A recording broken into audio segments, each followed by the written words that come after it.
Essa figura, ela mostra um perfil vertical médio de salinidade com a latitude. Então, a gente tem aqui o hemisfério sul, representado até a latitude de 75, mais ou menos, hemisfério norte até a latitude de 60 e alguma coisa. Aqui embaixo a gente tem o que seria um perfil do fundo do oceano, né, o relevo do fundo do oceano.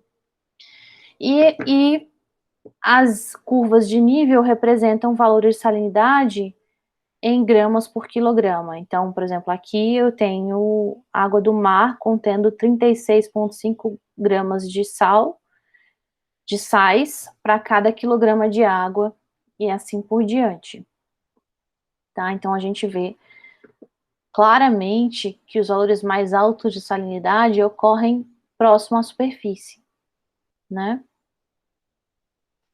A gente vê também que, diferente da temperatura, que era máxima em torno do Equador, a salinidade tem dois máximos. E esses máximos são subtropicais, estão entre 20 e 30 graus em cada hemisfério.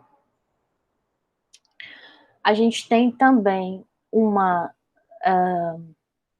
camada de lenta variação da salinidade com a profundidade, né? Depois uma camada de variação bem mais rápida. E nas águas profundas, uma variação muito lenta da salinidade com a profundidade. Nesse sentido, é semelhante ao que acontece com a temperatura, né? Esse gráfico está mostrado num vídeo anterior. Então, vamos lá. Temos aqui duas sondagens. Imagina nesses dois locais, B, que corresponde ao Equador, e A, que corresponde aí uma latitude de 42 graus norte, mais ou menos.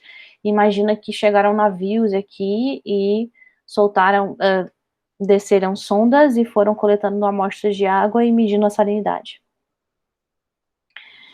E os resultados dessas medidas estão representados nesses dois gráficos. Então, dois perfis e dois gráficos, mas eu não sei, no primeiro momento, qual gráfico corresponde a qual perfil.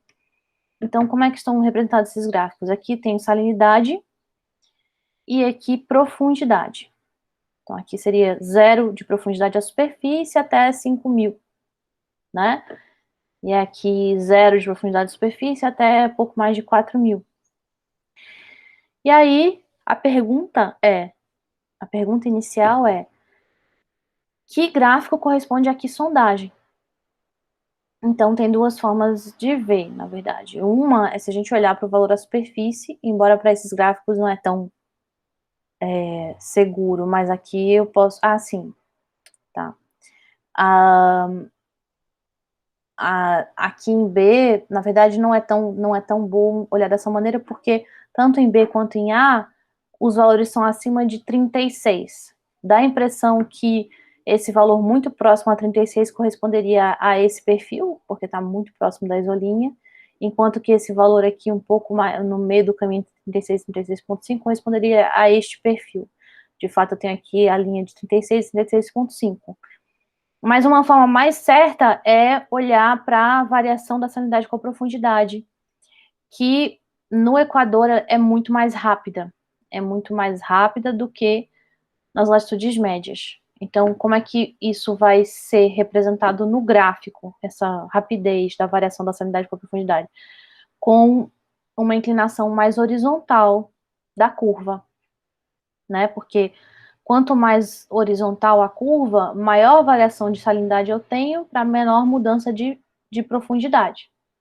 Então, olhando dessa forma, fica muito claro que a sondagem B corresponde ao perfil 2, porque a variação de salinidade aqui, eu cruzo muitas isolinhas em pouca profundidade, e a variação de salinidade aqui é mais lenta, eu cruzo menos isolinhas num intervalo de profundidade maior, né?